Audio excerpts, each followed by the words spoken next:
मेरे प्यारे बच्चों, यदि आप 2026 में बिहार बोर्ड इंटर का एग्जाम देंगे तो आप बिल्कुल सही वीडियो पे आए हैं, क्योंकि आज के क्लास के अंतर्गत हम आपको बताने वाले हैं कि 9 फरवरी का क्या आपका जो 9 फरवरी का बिहार बोर्ड के लिए हिस्ट्री का जो पेपर होगा, क्या हिस्ट्री का जो पेपर आपका होगा, इतिहास का पेपर 9 फरवरी का मेरे प्यारे बच्चों। तो 9 फरवरी के लिए 100% क्या 100% वायरल क्वेश्चन पेपर लेकर के आए हैं, जो आपके एग्जाम में पूरा का पूरा क्वेश्चन इसी से छपेगा। चाहे आपका क्या हो, चाहे आपका ऑब्जेक्टिव हो मेरे प्यारे बच्चों या सब्जेक्टिव हो, सभी क्वेश्चन इसी से छपने वाला है। क्योंकि आपको पता होना चाहिए कि 9 फरवरी में आपको क्या करना है, पूरा गर्दा उड़ा देना है। हिस्ट्री का एक भी क्वेश्चन आपका नहीं छूटेगा मेरे प्यारे बच्चों। और यदि आप हिस्ट्री में बेहतर करना चाहते हैं, ऑब्जेक्टिव में 50 में से 50 लाना चाहते हैं, सब्जेक्टिव को पूरा जानना चाहते हैं कि कौन सा क्वेश्चन आएगा, इस वीडियो को आप शुरू से लेकर के अंत तक देखेगा मेरे प्यारे बच्चों।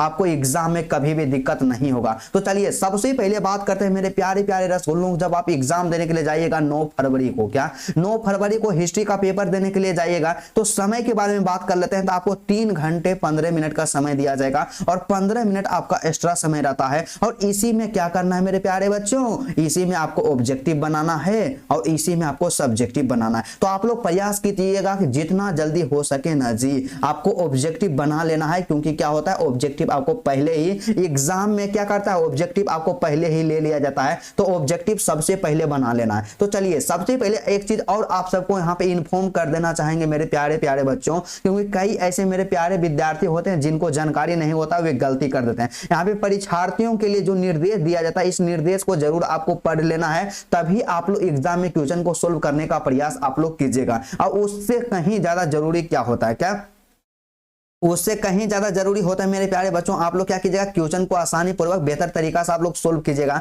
आपको कभी भी दिक्कत नहीं होगा। तो चलिए सबसे पहले हम लोग बात करते हैं मेरे प्यारे प्यारे बच्चों, सबसे पहला प्रश्न के बारे में जो कि हमारे स्क्रीन पे शो हो रहा है। क्या सबसे पहला प्रश्न 1 नंबर का प्रश्न हमारे स्क्रीन पे शो हो रहा है, काफी ज्यादा मोस्ट इंपोर्टेंट है मेरे प्यारे बच्चों, कि गेटवे ऑफ इंडिया कहाँ स्थित है। देखिए गेटवे ऑफ इंडिया के बारे में बात कर लिया गया है। तो गेटवे ऑफ इंडिया जो है बंबई में स्थित है। ऑप्शन नंबर जो आपका डी होगा 100% करेक्ट आंसर हुआ। और मेरे प्यारे बच्चों अगला क्वेश्चन के बारे में बात करते हैं। तो नेक्स्ट क्वेश्चन हमारे पास दिया गया प्रश्न संख्या 2। तो 2 नंबर का प्रश्न दिया गया है ना जी, इसका सिंपल सा कहना है कि संपूर्ण भारत की जनगणना कराने का पहला प्रयास कब किया गया। देखिए संपूर्ण भारत का जो जनगणना हुआ, क्या संपूर्ण भारत का जनगणना कराने का जो प्रयास किया गया ना मेरे प्यारे बच्चों, कब किया गया था। काफी ज्यादा मोस्ट इंपोर्टेंट प्रश्न है, एग्जाम में हर एक साल इस तरह के प्रश्न पूछ ले जाते हैं। तो इसका जो सही आंसर होगा 1872 में प्रयास किया गया था। ऑप्शन नंबर जो आपका सी होगा मेरे प्यारे प्यारे बच्चों, 100% आपका सही होगा और 100% आपका रियल पेपर है। एग्जाम में हो बहु मेरे प्यारे बच्चों इसी तरह का पेपर आपके एग्जाम में आएगा। तो चलिए यहाँ पे बात करते हैं कि बेहतर से बेहतर की तलाश करो, मिल जाए नदी तो समुंदर की तलाश करो, टूट जाता है शीशा पत्थर की चोट से, टूट जाए पत्थर ऐसा शीशा तलाश करो। मेरे प्यारे बच्चों काफी ज्यादा मोस्ट इंपोर्टेंट यहाँ पे हो गया है। तो चलिए 3 नंबर का प्रश्न है कि 1878 में सर्वे ऑफ इंडिया की स्थापना क्यों की गई। क्या 1878 में सर्वे ऑफ इंडिया की स्थापना क्यों की गई मेरे प्यारे बच्चों। तो यहाँ पे इसका जो सही आंसर होगा ऑप्शन नंबर ए, नक्शा तैयार करने के लिए 1878 में सर्वे ऑफ इंडिया की स्थापना की गई। ऑप्शन नंबर जो आपका ये होगा मेरे प्यारे प्यारे बच्चों बिल्कुल सही आंसर होगा। और वही बात करते हैं ना जी अगला क्वेश्चन के बारे में। तो प्रश्न संख्या जो हमारे पास 4 दिए गए, तो 4 नंबर का प्रश्न का सिंपल सा कहना है ना विनोद, क्या कहना है कि महात्मा गांधी के राजनीतिक गुरु कौन थे। क्या महात्मा गांधी के राजनीतिक गुरु कौन थे, एग्जाम में इतना बार पूछा गया ना। तो सबसे पहले आप इसको VVI कर दीजिएगा और तमाम प्रश्न आपके एग्जाम में छपेगा। तो महात्मा गांधी के राजनीतिक गुरु के बारे में बात कर लिया गया। तो यहाँ पे कौन थे, गोपाल कृष्ण गोखले थे। कौन, गोपाल कृष्ण गोखले थे। ऑप्शन नंबर जो आपका सी होगा 110% करेक्ट आंसर हुआ। और मेरे प्यारे प्यारे बच्चों आप लोग क्या कीजिएगा, इसको रट लीजिएगा, आपके एग्जाम में इसी से तमाम क्वेश्चन आपका सब छपेगा और आप लोग वीडियो को अंत तक जरूर देखिएगा। 4 नंबर का प्रश्न है कि गांधी जी ने साबरमती आश्रम की स्थापना कहाँ की। मेरे प्यारे बच्चों आपको पता होना चाहिए गांधी जी के द्वारा साबरमती आश्रम की स्थापना जो है अहमदाबाद में किया गया। क्या अहमदाबाद में किया गया। ऑप्शन नंबर जो आपका ये होगा बिल्कुल सही आंसर होगा। और मेरे प्यारे प्यारे बच्चों अभी तक आपने वीडियो को लाइक नहीं किए हैं तो जल्दी से वीडियो को लाइक कर दीजिएगा, क्योंकि आप सबके लिए मोस्ट इंपोर्टेंट क्वेश्चन लेकर के आए हैं। तो चलिए 5 नंबर का प्रश्न हमारे पास है रियल पेपर का। कि कांग्रेस और मुस्लिम लीग के लीग के बीच लखनऊ पैक्ट कब हुआ। मेरे प्यारे बच्चों आपको सीधा साध रखना है जी कि कांग्रेस और मुस्लिम लीग जो थे उसके बीच लखनऊ जो पैक्ट हुआ था ना मेरे प्यारे बच्चों, कब हुआ था, वहां पे 1916 में हुआ था। कब हुआ था? 1916 में हुआ था। ऑप्शन नंबर जो आपका सी होगा 100% आपका करेक्ट आंसर होगा। और इसी तरह से आप गर्दा उड़ाते रहिएगा। और आपको हम बताएं ना जी कि आप 9 फरवरी को जब हिस्ट्री का पेपर देने के लिए जाइएगा, आपको 50 में से 50 ऑब्जेक्टिव आएगा 100%, मेरा गारंटी है मेरे प्यारे प्यारे बच्चों। आप बस इस वीडियो को शुरू से लेकर के अंत तक देखिएगा, आपको कभी भी दिक्कत नहीं होगा। तो चलिए यहाँ पे 6 नंबर का प्रश्न मेरे प्यारे प्यारे बच्चों क्या है कि अहमदाबाद के कपड़ा मिल मजदूरों का आंदोलन कब हुआ। देखिए अहमदाबाद के कपड़ा मिल मजदूर थे ना, उनका आंदोलन कब हुआ था मेरे प्यारे बच्चों, काफी ज्यादा मोस्ट इंपोर्टेंट है। इसका जो सही आंसर का 1918 में हुआ था। कब हुआ था? 1918 में हुआ था। ऑप्शन नंबर जो आपका सी होगा मेरे प्यारे प्यारे बच्चों बिल्कुल सही आंसर होगा। और वही बात करते हैं ना जी अगला क्वेश्चन के बारे में। तो प्रश्न संख्या हमारे पास 7 दिया गया। तो 7 नंबर का प्रश्न का सिंपल सा कहना है यहाँ पे कि 1919 में दिल्ली में अखिल भारतीय खिलाफत सम्मेलन के अध्यक्ष कौन थे। क्या 1919 में दिल्ली में अखिल भारतीय खिलाफत सम्मेलन के अध्यक्ष कौन थे मेरे प्यारे बच्चों। इसका जो सही आंसर होगा क्या होगा? ऑप्शन नंबर डी हो जाएगा, गांधी जी थे। कौन थे? महात्मा गांधी थे, गांधी जी थे। ऑप्शन नंबर जो आपका डी होगा बिल्कुल सही आंसर होगा मेरे प्यारे प्यारे बच्चों। और मेरे डियर स्टूडेंट आपको हमेशा एक पॉजिटिव सोच की तरह अपना मेहनत करना है और हमेशा अच्छा सोचना है। एग्जाम में कम समय बचा हुआ है, अपने आप को झोंक दीजिए। एग्जाम के बाद आपका सर किसी के सामने नहीं झुकना चाहिए। तो क्या है 8 नंबर का प्रश्न कि गांधी जी ने असहयोग आंदोलन कब प्रारंभ किया मेरे प्यारे बच्चों। तो इसका जो सही आंसर क्या होगा कि गांधी जी के द्वारा असहयोग आंदोलन जो है ना अगस्त 1920 में शुरू किया गया था। कब किया गया था? अगस्त 1920 में। तो ऑप्शन नंबर जो आपका ये होगा मेरे प्यारे प्यारे बच्चों बिल्कुल सही आंसर होगा। और वही बात करते हैं ना जी अगला क्वेश्चन के बारे में। तो प्रश्न संख्या हमारा 9 दिया गया। तो 9 नंबर का प्रश्न सिंपल सा कहता है कि निम्नलिखित में से कौन साइमन कमीशन के सदस्य थे। देखिए साइमन कमीशन के सदस्य कौन थे मेरे प्यारे बच्चों। यहाँ पे मोतीलाल नेहरू भी नहीं थे, गांधी जी भी नहीं थे और यहाँ पे चित्तरंजन दास भी नहीं थे। सभी के सभी अंग्रेज थे। ऑप्शन नंबर डी हो जाएगा, इनमें से कोई नहीं। ऑप्शन नंबर जो आपका डी होगा बिल्कुल सही आंसर होगा। और एग्जाम में 100% आपका पेपर छपने वाला है। तो कभी भी आप इसको इग्नोर नहीं कीजिएगा क्योंकि आपके एग्जाम के दृष्टिकोण से बहुत ही वायरल है और रियल पेपर है। तो चलिए 10 नंबर का प्रश्न मेरे प्यारे बच्चों कि दिसंबर 1929 में कांग्रेस का वार्षिक अधिवेशन कहां हुआ। आपको पता होना चाहिए मेरे प्यारे बच्चों कि दिसंबर 1929 में कांग्रेस का जो वार्षिक अधिवेशन हुआ था लाहौर में हुआ था। कहां हुआ था? लाहौर में हुआ था। ऑप्शन नंबर जो आपका बी हो जाएगा मेरे प्यारे प्यारे बच्चों बिल्कुल सही आंसर होगा।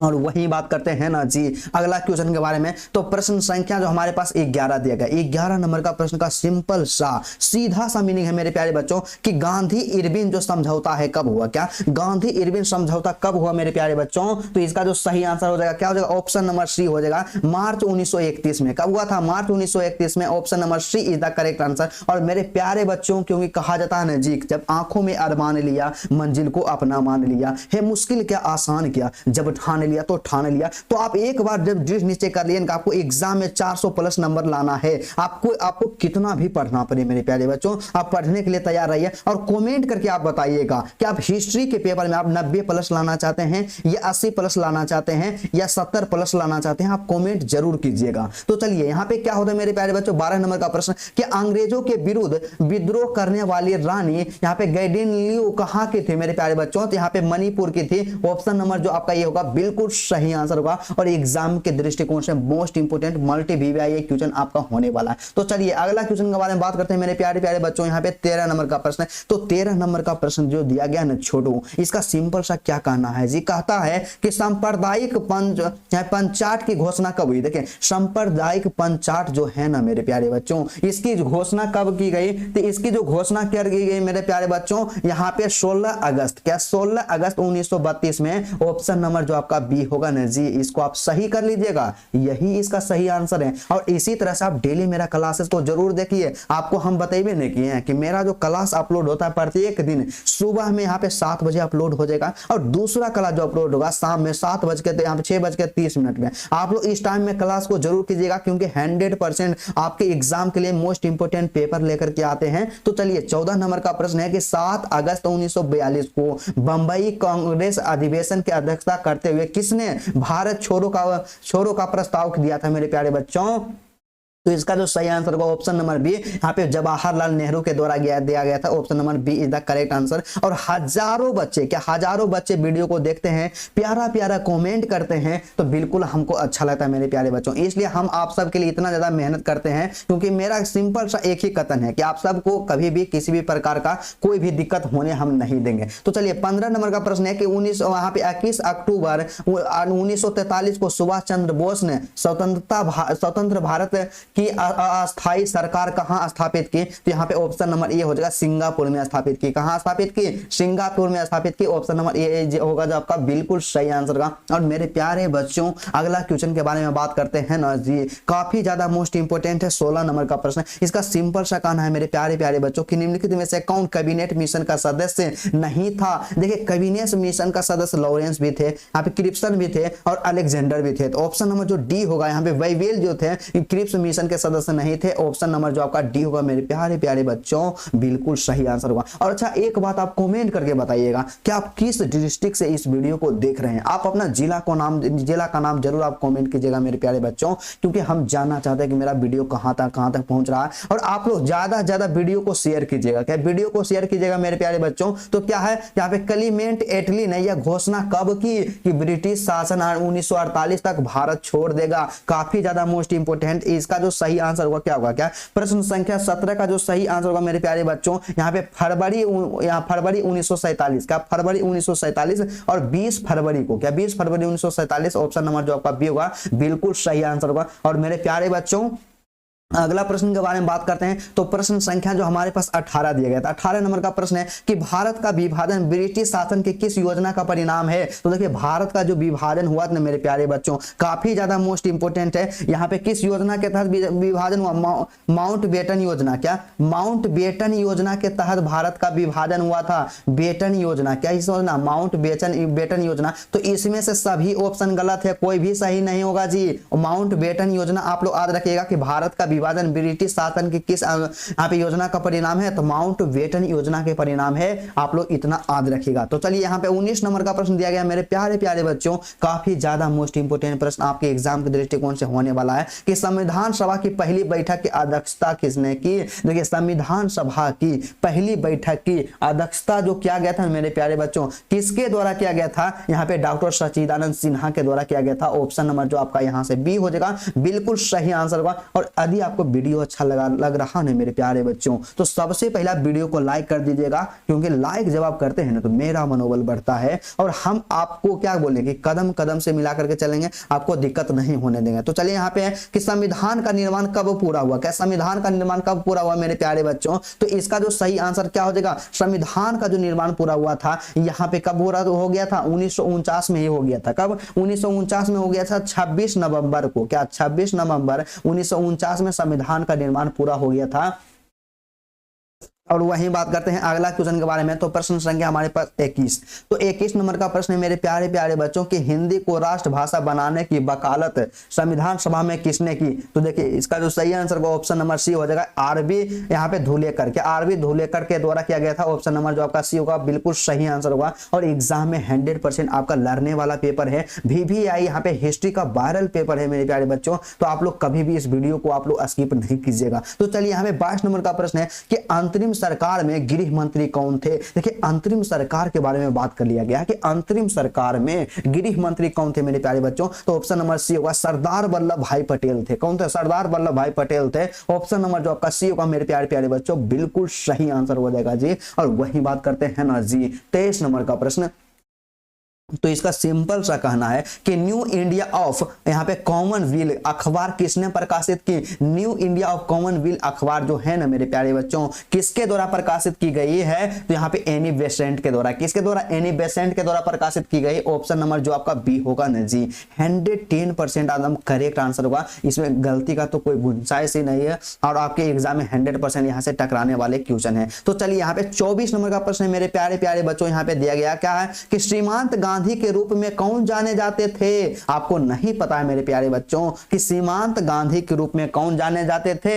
इसका जो सही आंसर होगा क्या होगा? इसका जो सही आंसर होगा मेरे प्यारे बच्चों, यहाँ पे कौन हो जाएगा? अब्दुल गफ्फार खान हो जाएगा। क्या सीमांत गांधी के रूप में कौन जाने जाते थे? अब्दुल गफ्फार खान। यहाँ पे ऑप्शन नंबर जो आपका ये होगा बिल्कुल सही आंसर होगा। और मेरे प्यारे बच्चों, आज की क्लास में जितना भी आपका ऑब्जेक्टिव था ना जी, सबका डिटेल पूर्वक सॉल्यूशन करवा दिए हैं। तो आप लोग क्या कीजिएगा, यदि वीडियो आपको अच्छा लगा तो सबसे पहले रिक्वेस्ट करना चाहेंगे आप लोग वीडियो को दिल से लाइक कर दीजिएगा। क्या दिल से लाइक कर दीजिएगा? चैनल पे नए हैं तो चैनल को सब्सक्राइब कर लीजिएगा और अपने सबसे पांच बेस्ट दोस्त को आप इस वीडियो को शेयर जरूर कीजिएगा मेरे प्यारे बच्चों। और आप कमेंट करके बताइएगा सबसे ज्यादा जरूरी कि आपको किस सब्जेक्ट में सबसे ज्यादा समस्या है, हम उसका सॉल्यूशन करवा देंगे। तो चलिए आज की क्लास यहीं तक रहने देंगे और नेक्स्ट क्लास में हम आपको क्या करेंगे, आपका जो हिस्ट्री है ना मेरे प्यारे बच्चों, हिस्ट्री के सब्जेक्टिव क्वेश्चन का सॉल्यूशन करवा देंगे। तो आप लोग जरूर क्लासेस को देखिएगा, कभी भी आप स्किप नहीं कीजिएगा। तो चलिए आज क्लास यहीं तक रहता है, फिर आपसे मिलते हैं नेक्स्ट वीडियो में नेक्स्ट टॉपिक के साथ। तब तक के लिए जय हिंद।